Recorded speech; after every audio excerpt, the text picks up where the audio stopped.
Bismillahirrahmanirrahim.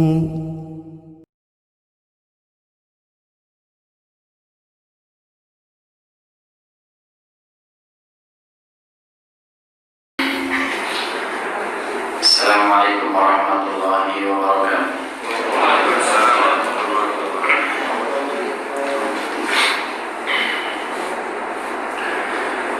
Innal hamdalillah nahmaduhu wa nasta'inuhu wa nastaghfiruh wa na'udzu billahi min shururi anfusina wa min sayyiati a'malina. Man yahdihillahu fala mudilla lahu ومن يضلله فلا هادي له. أشهد أن لا إله إلا الله وحده لا شريك له وأشهد أن محمدا عبده ورسوله لا نبي بعده. اللهم صل وسلم على نبينا محمد صلى الله عليه وسلم وعلى آله وأصحابه ومن سار على نهجه وتمسك بسنته إلى يوم الدين. يقول الله تبارك وتعالى: يا أيها الذين آمنوا اتقوا الله حق تقاته ولا تموتن إلا وأنتم مسلمون. يا أيها الناس اتقوا ربكم الذي خلقكم من نفس واحدة وخلق منها زوجها وبث منهما رجالا كثيرا ونساء واتقوا الله الذي تساءلون به والأرحام إن الله كان عليكم رقيبا. يا أيها الذين آمنوا اتقوا الله وقولوا قولا سديدا يصلح لكم أعمالكم ويغفر لكم ذنوبكم ومن يطع الله ورسوله فقد فاز فوزا عظيما. أما بعد، فإن أصدق الحديث كتاب الله وخير الهدى هدى النبي صلى الله عليه وسلم وشر الأمور محدثاتها فإن كل محدثة بدعة وكل بدعة ضلالة وكل ضلالة في النار. Para jamaah kaum muslimin dan muslimat yang semoga senantiasa dirahmati oleh Allah Subhanahu wa Ta'ala.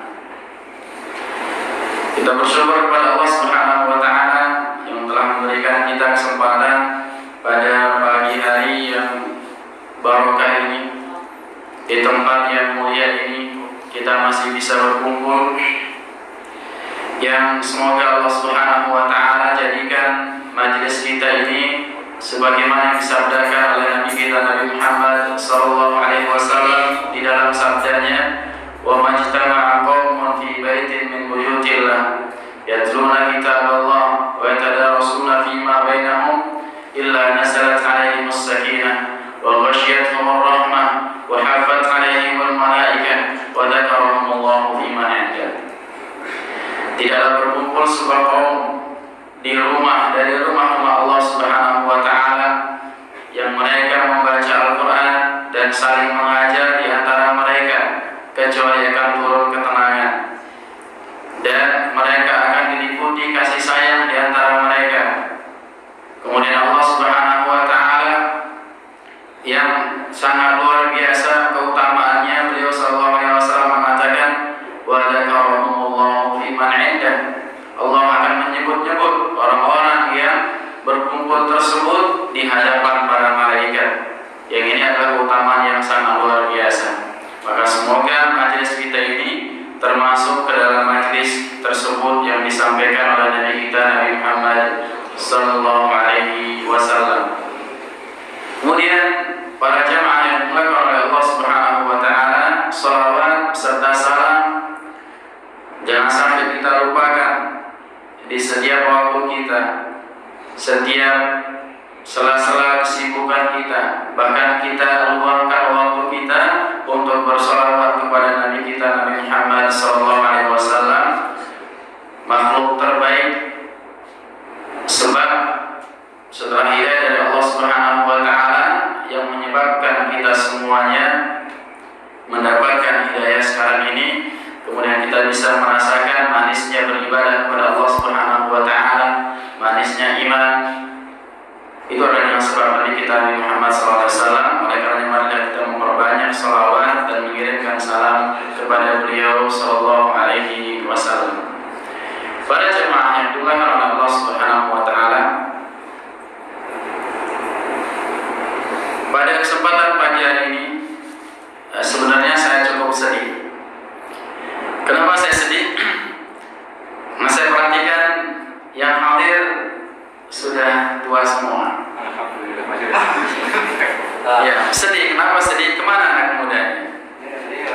Ya, di mana anak-anak muda kita, penerus generasi, penerus bangsa, penerus negara, yang akan meneruskan estafet, kalau menjadi dai, estafet dakwah yang akan kita harapkan 10 atau 20 tahun yang akan datang.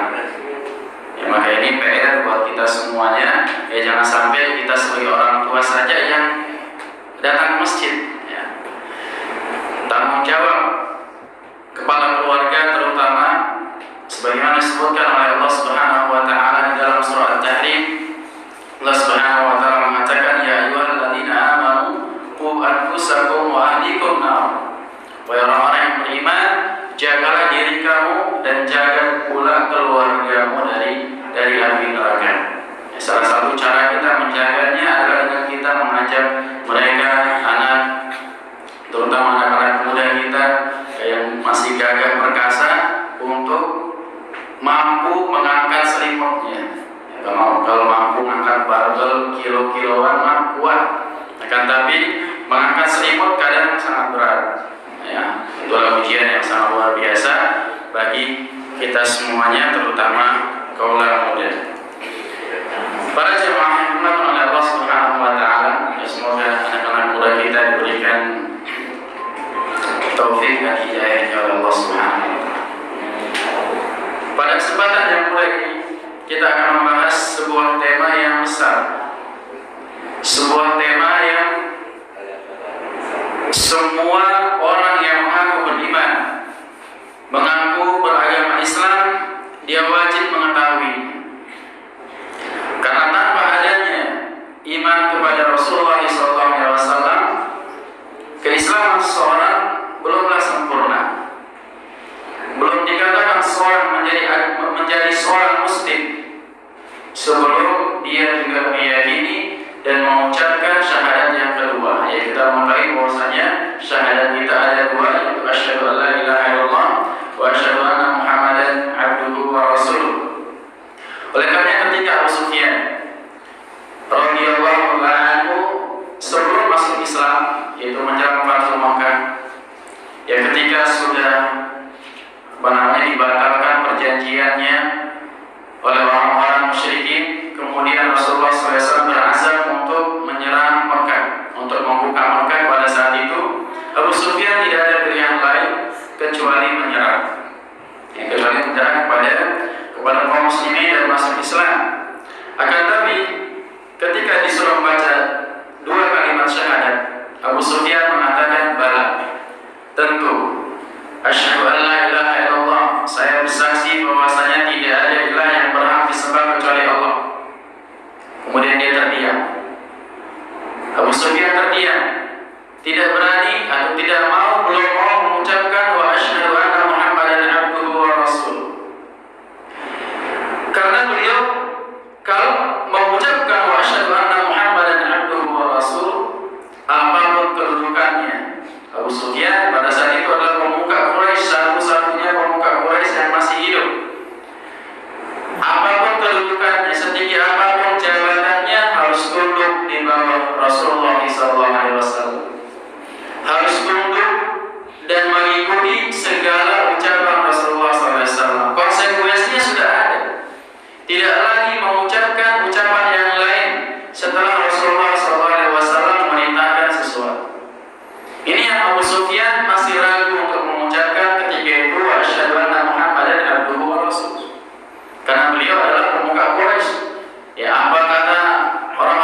dari ucapan kita ketika kita sudah mengucapkan wa asyhadu anna Muhammadan abduhu wa rasuluh.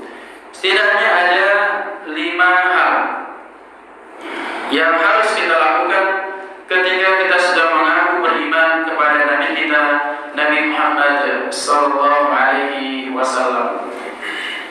Syekh Muhammad bin Shalih Al-Utsaimin menyebutkan di sini ada 5 hal yang harus dilakukan seseorang sebagai realisasi dari ungkapan seseorang ketika dia beriman kepada Rasulullah sallallahu alaihi wasallam. Setidaknya ada 5 hal yang harus kita lakukan ketika kita sudah mengaku beriman kepada Nabi kita Nabi Muhammad sallallahu alaihi wasallam. Di dalam Syekh Muhammad bin Shalih Al-Utsaimin menyebutkan di sini ada 5 hal yang harus dilakukan seseorang sebagai realisasi dari ungkapan seseorang ketika dia beriman kepada Rasulullah sallallahu alaihi wasallam. Yang pertama, beliau mengatakan qabulu ma jaa bihi minal haq, qabulu ma jaa bihi minal huda wa dinil haq. Wajib menerima segala apa yang datang dari Rasulullah sallallahu alaihi wasallam di dalam perkara yang mampu kita cerna dengan otak kita ataupun yang tidak mampu, di dalam perkara gaib ataupun yang nampak. Ini adalah keyakinan yang kita tidak boleh ada keraguan sedikit pun. Jangan sampai kita menjadi seperti sebagian orang yang datang belakangan yang mulai menggoyang keimanan seseorang, yang mulai mengatakan, oh ini tidak mungkin terjadi, ini nggak masuk akal. Semua syariat ditimbang dengan akal-akal mereka, padahal akal kita sangat kecil, tidak mampu untuk mencerna sebagian syariat-syariat agama Islam. Akan tapi keyakinan atau kewajiban kita hanya menerima semata. Baik perkara-perkara yang disebutkan oleh Rasulullah SAW yang sudah berlalu atau yang akan datang berkaitan dengan hari kiamat misalkan, atau berkaitan dengan sisa kubur, berkaitan dengan perjalanan di hari kiamat sampai di surga atau neraka. Ini wajib kita terima sebagai bentuk konsekuensi dari keimanan kita kepada Rasulullah SAW. Tidak boleh ragu. Ya, kita tidak boleh ragu. Ajarkan kepada anak-anak kita, ajarkan kepada istri-istri, bapak-bapak sekalian di rumah untuk senantiasa menerima, walaupun terkadang misalkan belum mampu menjalankan. Ya, walaupun kita terkadang belum mampu menjalankannya, akan tapi kita wajib menerima syariat dari Rasulullah SAW, karena mengikuti atau menerima syariat dari Rasulullah SAW ini juga merupakan bukti iman dan bukti kecintaan kita kepada Allah Subhanahu wa Ta'ala. Tidak mungkin seorang dikatakan cinta kepada Allah Subhanahu wa Ta'ala melainkan dia harus menerima dan mengikuti Rasulullah SAW. Dalam surah Al-Imran ayat yang ke-15, Allah Subhanahu wa Ta'ala mengatakan, qul in kuntum tuhibbuna Allah fattabi'uni yuhibbukum Allah wa yaghfir lakum dzunubakum wallahu ghafurur rahim. Allah Subhanahu wa Ta'ala katakanlah wahai Muhammad kepada siapa saja yang mengaku beriman kepada Allah Subhanahu wa Ta'ala, qul in kuntum tuhibbuna Allah, jika kalian cinta kepada Allah, siapapun kalian, jenis kelaminnya apa, ya tingkat kedudukannya apa, status sosialnya seperti apa, jika engkau cinta kepada Allah, fattabi'uni, maka ikutilah aku, kata Rasulullah SAW. Ikutilah petunjuk Rasulullah SAW, ikutilah tuntunan Rasulullah SAW. Maka Imam Ibnu Katsir rahimahullah ta'ala ketika menafsirkan surah Al-Imran ayat yang ke-15, beliau mengatakan, hadhil ayatul karimah, ayat yang mulia ini, surah Al-Imran ayat yang ke-15, hakimatun ala kulli man idda'a mahabbat Allah, merupakan barometer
kehidupannya.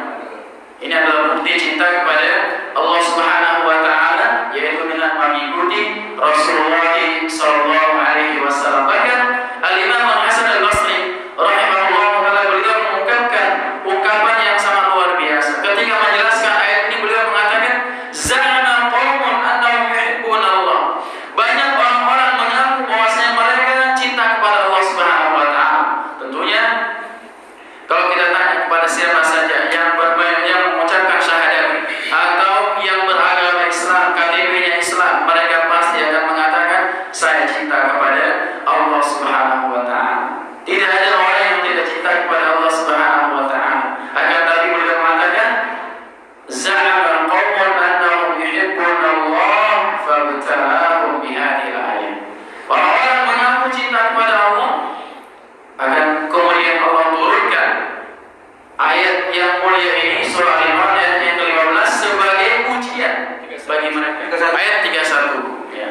Surah Al-Imran ayat yang ke-31 sebagai ujian bagi orang-orang yang mengaku cinta kepada Allah Subhanahu wa taala, wajib mengikuti Rasulullah sallallahu alaihi wasallam. Tidak ada pilihan lain. Ya, tidak ada pilihan kecuali mengikuti Rasulullah sallallahu alaihi wasallam.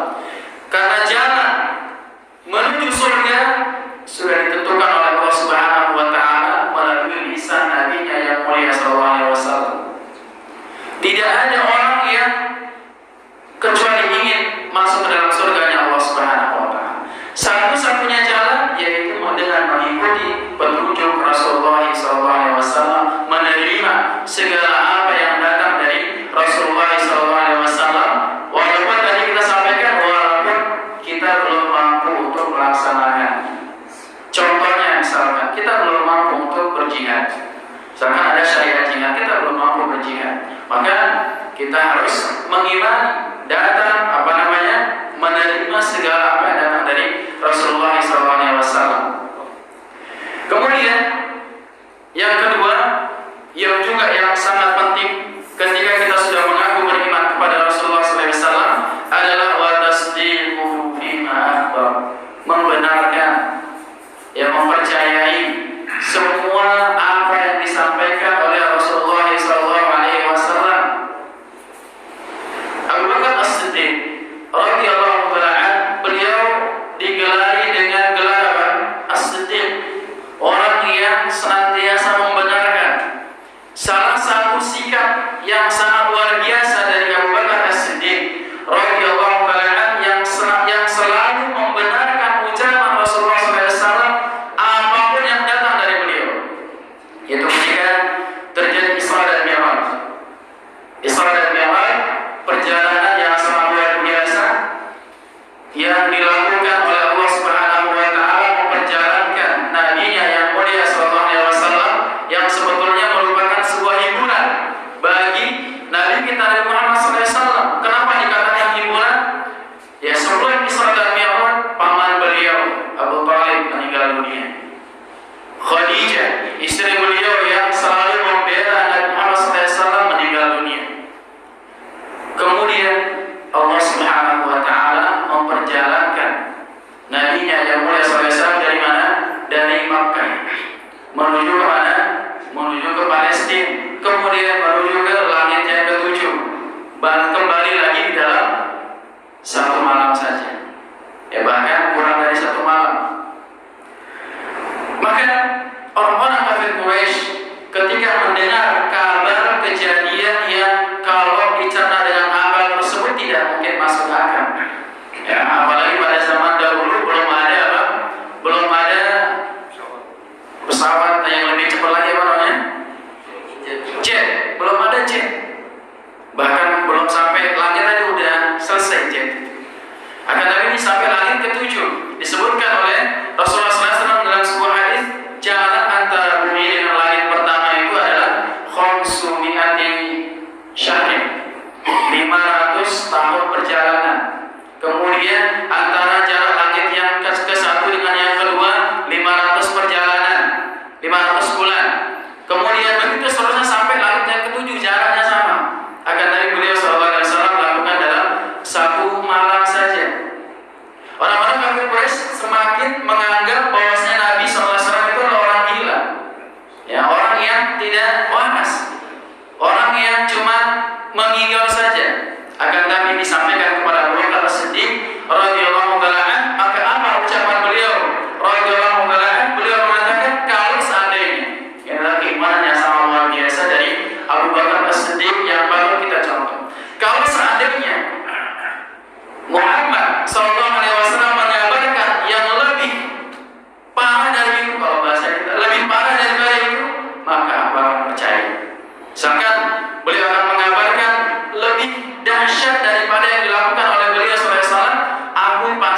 percaya.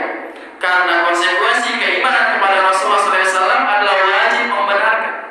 Wajib membenarkan segala apa yang datang dari beliau SAW, karena sejatinya semua yang datang dari Rasulullah SAW itu adalah berasal dari Allah Subhanahu wa Ta'ala.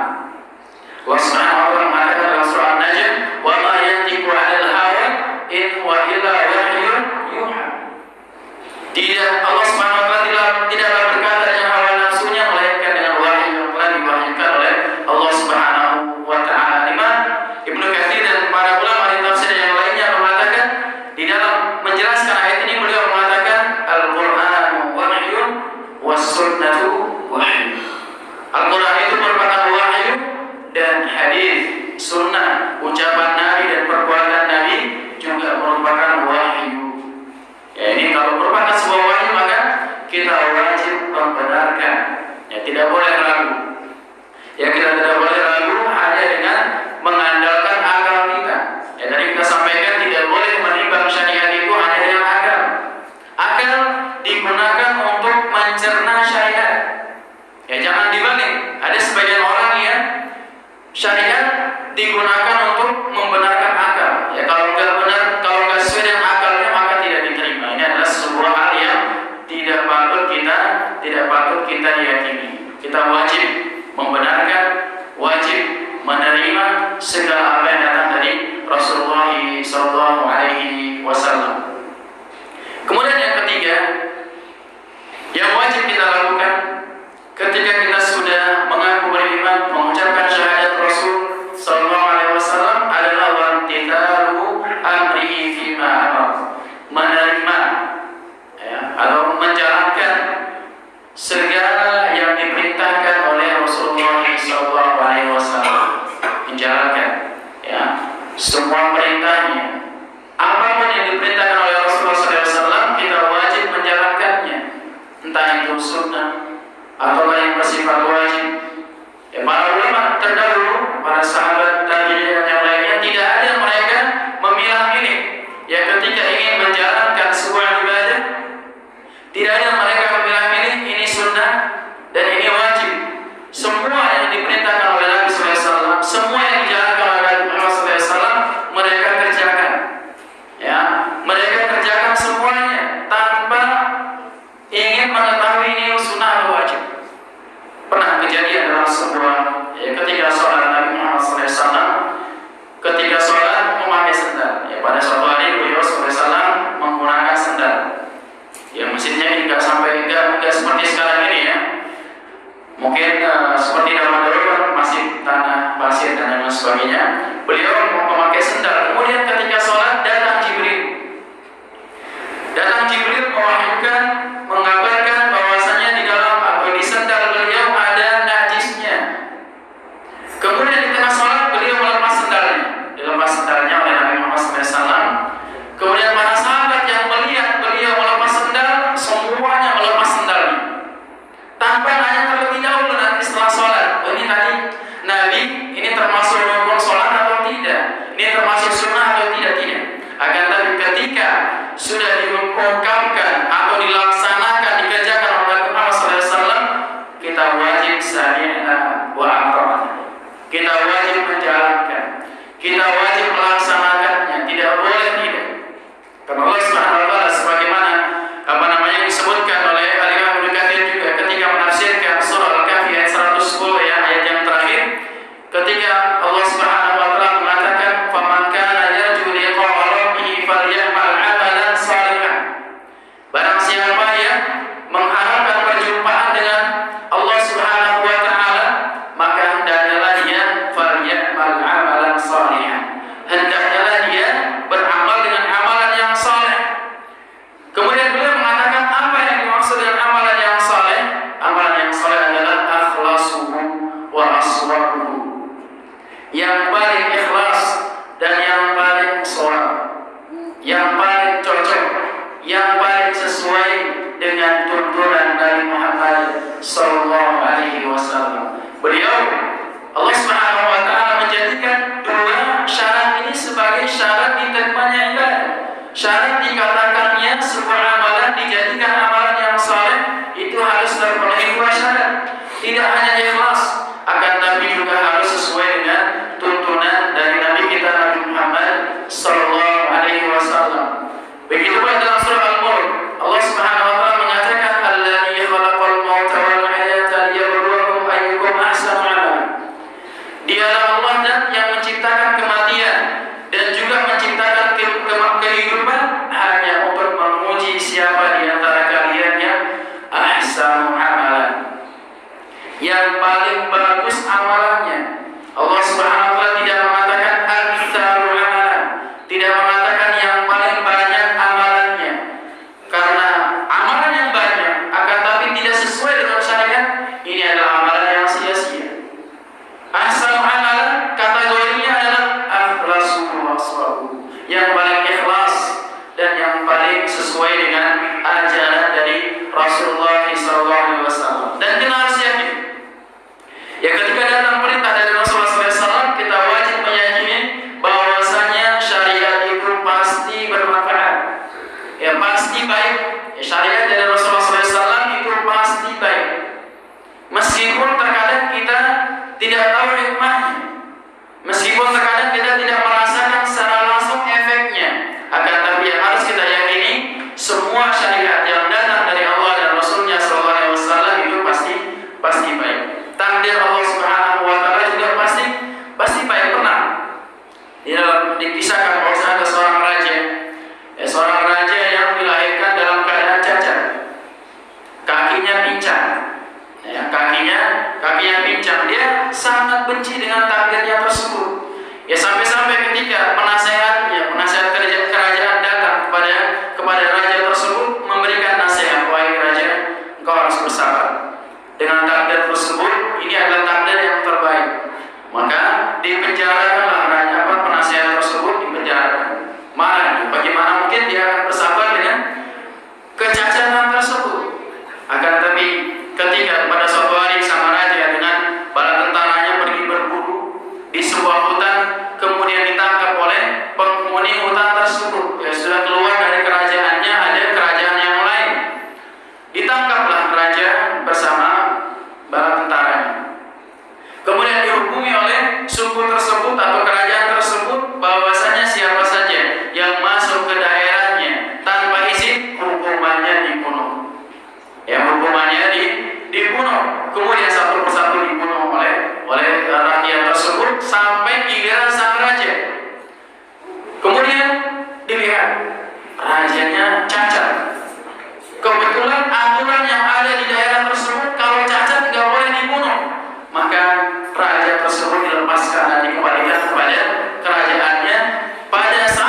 Sejak saat itu mulai dia bersyukur dilahirkan dalam keadaan cacat. Takdir Allah Subhanahu wa taala. Kita tidak pernah tahu apa yang ada, hikmah apa yang ada di balik syariat atau di balik takdir Allah Subhanahu wa taala tersebut. Oleh karenanya, setiap syariat yang datang dari Rasulullah SAW maka pasti baik dan wajib kita ikuti semuanya.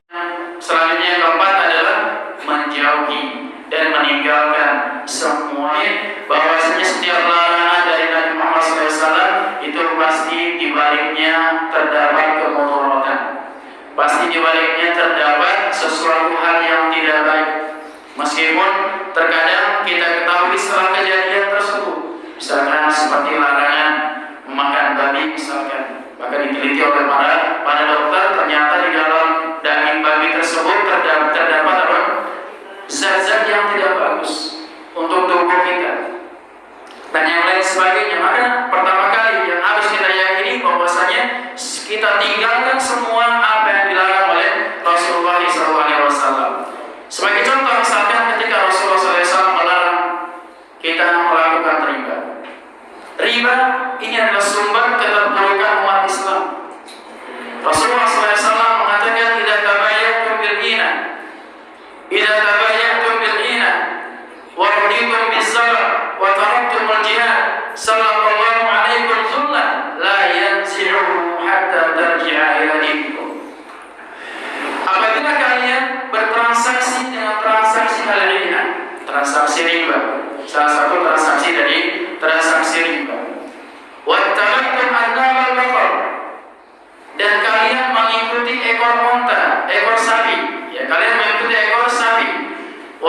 bizar, kalian ridho dengan pertanian. Artinya lebih mementingkan kehidupan dunia, lebih mementingkan perkara-perkara dunia dibandingkan perkara-perkara akhirat. Ya, urusan pertanian, urusan perniagaan, sehingga kita sampai meninggalkan urusan akhir. Kita sampai meninggalkan urusan beribadah kepada Allah Subhanahu wa taala. Wa taraktumul jihad, dan kalian meninggalkan jihad. Baik jihad yang qital, misalkan kalau ada syariat qital, perang, atau jihad-jihad yang lain seperti jihad dengan tulisan, jihad dengan lisan. Menuntut ilmu juga merupakan sebuah jihad. Kita tinggalkan menuntut ilmu, tinggalkan jihad. Kata Rasulullah SAW, sallallahu alaikum dzullan, Allah akan menimpakan keterpurukan, akan menimpakan kehinaan kepada umat Islam. Ya, sehingga kita lihat sekarang ini banyak sekali orang-orang yang menghina Islam. Ya, seolah tidak ada kekuatannya. Ya, seperti kalau kata Rasulullah SAW, ghusaun kalghais sail, seperti buih yang ada di lautan, tidak ada kekuatannya, banyaknya saja. Ya, yang Allah Subhanahu wa taala juga menghinakan orang-orang yang menghina agama kita yang mulia. La yanzi'uhu hatta tarji'a ila dinikum, tidak akan dikembalikan kekuatan umat Islam tersebut sampai kalian kembali kepada syariat Islam, sampai kalian kembali kepada agama kalian, sampai kalian kembali meninggalkan riba, mementingkan akhirat dibandingkan dunia, kembali berjihad jalan Allah Subhanahu wa taala. Maka salah satu cara izzah umat Islam dikembalikan oleh Allah Subhanahu wa taala tidak lain dan tidak bukan kecuali kita harus kembali kepada syariat yang dibawa oleh Rasulullah sallallahu alaihi wasallam. Kemudian yang terakhir, yang kelima, yang harus kita lakukan ketika kita sudah mengatakan beriman kepada Rasulullah SAW adalah la yu'minuna hatta yuhaqqimuka fima shajara bainahum wa tahkimu syari'atihi wa ridha bi hukmihi, yaitu dengan berhukum, ya, berhukum dengan syariat Nabi Muhammad SAW, dan yang paling penting adalah ridha dengan hukum tersebut. Ya, berhukum dengan hukum yang dibawa oleh Rasulullah SAW dan ridha dengan hukum yang diajarkan oleh Rasulullah SAW. Terkadang kita belum mampu untuk menerapkan hukum Islam, akan tapi kita harus menerima, harus ridha dengan hukum tersebut. Minimal kita tegakkan hukum Islam itu di dalam diri kita, di dalam keluarga kita. Kita bisa menerapkan hukum Islam yang mampu kita lakukan. Adapun yang kita tidak mampu atau kita belum mampu menjalankannya, maka semoga Allah Subhanahu wa taala menggolongkan kita menjadi orang-orang yang mustad'afin, orang-orang yang lemah, orang-orang yang tidak mampu menegakkan ajaran agama Islam. Minimal kita ridho dengan hukum yang datang dari Allah dan Rasulnya sallallahu alaihi wasallam. Kita harus yakin bahwasanya firman Allah Subhanahu wa taala, wa asa an takrahu syai'an fa yaj'alullahu khairan katsiran. Boleh jadi sesuatu yang kita tidak suka, sesuatu yang kita benci dari syariat-syariat yang ada, di baliknya terdapat kebaikan yang sangat banyak. Ini ayat ini turun berkaitan dengan syariat perang. Ya, tidak ada jiwa atau banyak sekali jiwa yang takut perang, takut mati, meninggalkan anak istri, meninggalkan harta. Akan tapi kata Allah Subhanahu wa taala, wa asa an takrahu syai'an fa yaj'alullahu khairan katsiran. Dan boleh jadi kalian membenci sesuatu, akan tapi Allah jadikan di balik semua itu kebaikan yang sangat banyak. Begitu pula syariat-syariat yang lain. Ya, kita wajib meyakini bahwasanya hukum tersebut adalah hukum yang terbaik. Kita tidak boleh mengeduakan hukum Allah Subhanahu wa taala. Ya, hukum Allah Subhanahu wa taala, hukum Rasulullah SAW, ini adalah syariat yang terbaik, hukum yang paling baik, hukum yang paling adil. Ya, ketika syariat potong tangan misalkan, ini adalah hukum yang paling adil. Ya, hukum qisas misalnya, orang yang mati, orang yang bunuh orang dihukum mati. Ini adalah hukuman yang terbaik. Bahkan kata Allah Subhanahu wa taala,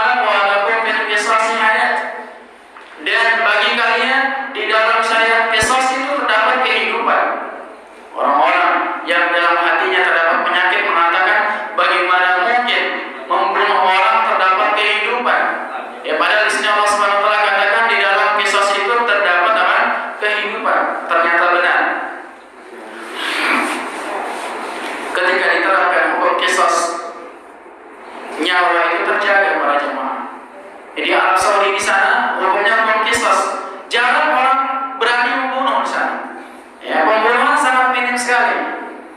Akan tapi ketika diterapkan hukum selain Allah Subhanahu wa taala, betapa banyak terjadi pembunuhan. Begitu mudah orang membunuh orang lain. Ya nanti tinggal di penjara 5 atau 7 10 tahun atau menembus dengan berapa miliar, uangnya banyak. Akan tapi ketika sudah diancam dengan hukum dengan ancaman yang besar, qisas, ya maka kita tidak berani bermudah-mudahan untuk membunuh orang lain. Hukum zina, kalau sudah menikah dirajam sampai mati. Kalau belum menikah dicambuk. Ini adalah hukuman yang sangat luar biasa, memberikan efek jerah. Inilah hukuman yang sangat adil. Ya, di antara hikmah yang disebutkan oleh para ulama, kenapa kok orang berzina itu dihukum dengan hukuman rajam, ditanam atau diikat kemudian dilempar pakai batu yang tidak terlalu besar, tidak terlalu kecil, agar setiap pori-pori ketika dia berzina merasakan kenikmatan, maka begitu pula ketika dia dihukum setiap pori-pori yang mendapatkan siksaan, ya, agar setimpal yang diberikan ganjaran atau balasannya oleh Allah Subhanahu wa taala. Maka ridha dengan hukum Allah Subhanahu wa taala ini sangat penting. Hukum sekecil apapun kita wajib ya ridha dengan syariat yang datang dari Rasulullah sallallahu alaihi wasallam, karena tidak ada lain, tidak ada pilihan yang lain kecuali kita harus menerima segala apa yang datang dari Allah Subhanahu wa taala dan Rasulnya sallallahu alaihi wasallam, dan segala perkara yang kita hadapi, segala perselisihan yang kita rasakan, segala kemudahan yang kita jalani, semuanya wajib kita kembalikan kepada Allah dan Rasulnya sallallahu alaihi wasallam. Allah Subhanahu wa taala mengatakan di dalam surah An-Nisa ayat yang ke-59, "Fa in tanaza'tum fi syai'in farudduhu ila Allahi wa rasulih." Apabila kalian berselisih, tidak tahu hukum tentang sesuatu, maka kembalikanlah kepada Allah dan Rasulnya sallallahu alaihi wasallam. Yang paling paham syariat Allah Subhanahu wa taala adalah Rasulullah sallallahu alaihi wasallam. Yang paling mengenal Allah Subhanahu wa taala adalah Rasulullah sallallahu alaihi wasallam. Yang sudah dijamin masuk surga adalah siapa? Rasulullah sallallahu alaihi wasallam. Maka kita ikuti orang yang sudah dijamin masuk surga, orang yang sudah pasti baik. Ya, kalau kita mengikuti selain Rasulullah sallallahu alaihi wasallam belum tentu. Ya, orang-orang yang dipuji oleh manusia belum tentu mereka adalah orang yang terbaik. Belum tentu di sisi Allah Subhanahu wa taala dia diridhai oleh Allah Subhanahu wa taala. Akan tapi Rasulullah sallallahu alaihi wasallam yang mentazkiyahnya, yang merekomendasikannya, yang memujinya adalah Allah Subhanahu wa taala. Maka kita bersyukur yang memiliki nabi yang dimuliakan oleh Allah Subhanahu wa taala, yang dipuji dan diridhai oleh Allah Subhanahu wa taala. Mungkin yang terakhir ya, sebagai nasihat untuk diri anak pribadi dan kepada para jemaah sekalian, marilah kita senantiasa memperbaiki keimanan dan ketakwaan kita kepada Allah dan Rasulnya sallallahu alaihi wasallam, terutama di zaman pandemi ini. Ya, terutama di zaman pandemi ini kita wajib kembali mengokohkan iman kita kepada Allah Subhanahu wa taala. Kita wajib kembali bertaubat kepada Allah Subhanahu wa taala. Karena tidak lain dan tidak bukan petaka atau pandemi diturunkan oleh Allah Subhanahu wa taala illa bima kasabat aydin nas, kecuali dengan ulah tangan manusia. Ketika seorang ya berbuat maksiat jauh dari Allah Subhanahu wa taala, bagi orang-orang yang beriman ini adalah merupakan sebuah peringatan, sebuah ujian dari Allah Subhanahu wa taala. Baik itu kesenangan ataupun itu sebuah hal yang tidak disukai oleh jiwa, itu akan merupakan sebuah ujian dari Allah Subhanahu wa taala. Allah Subhanahu wa taala mengatakan, "Fa ammal insan idza mabtalahu rabbuhu fa akramahu wa na'amahu fa yaqulu rabbi akraman." Sebagian manusia apabila mereka diuji oleh Allah Subhanahu wa taala dengan kesenangan, dengan nikmat, maka mereka mengatakan Rabbi akraman, Rabbku memuliakan aku. Padahal Allah katakan ini merupakan sebuah ujian. Kesenangan itu merupakan sebuah ujian, kekayaan ujian, ketampanan ujian, ya, kesenangan ujian, memiliki anak istri ujian,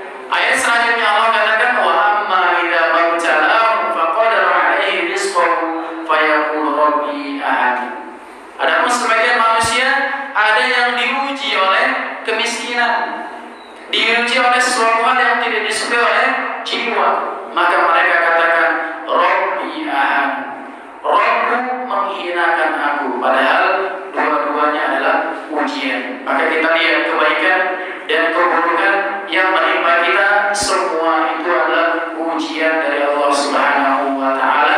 Wa basyiris sabirin, dan berikanlah kabar gembira bagi orang-orang yang bersabar. Bagi orang-orang yang bersabar dengan ujian, mereka juga akan diberikan ganjaran, diberikan pahala oleh Allah Subhanahu wa taala. Maka kita tidak boleh mengeluh, apalagi ya ada sebagian orang yang sampai menyalahkan takdir Allah Subhanahu wa taala. Ini adalah perkara yang tidak boleh kita lakukan. Takdir Allah Subhanahu wa taala itu pasti baik. Ya, di setiap takdir Allah, setiap takdir yang mungkin kita anggap itu adalah buruk, maka ketahuilah wa asa an takrahu syai'an wa huwa khairun lakum. Boleh jadi semua yang kalian tidak suka itu dibaliknya adalah yang terbaik buat kalian. Ya, terbaik buat kita semuanya. Kita lihat di antara hikmah dari pandemi ini apa? Kita diajarkan hidup sehat. Alhamdulillah. Yang sebelumnya nggak suka cuci tangan, ya, yang sebelumnya nggak pakai masker, debu di sana banyak sekali, apalagi di Bekasi ini, ya, debunya sangat luar biasa. Maka kita diajarkan oleh Allah Subhanahu wa taala melalui Quran ini untuk hidup bersih, yang seharusnya kita sebagai umat Islam jauh, ya, sebelum ada corona ini harus hidup bersih, ya, rajin berwudu dan lain sebagainya. Ini adalah sebuah hikmah, ya, dari ujian yang diberikan oleh Allah Subhanahu wa taala. Dan ingatlah firman Allah Subhanahu wa taala ketika Allah Subhanahu wa taala mengatakan, ya,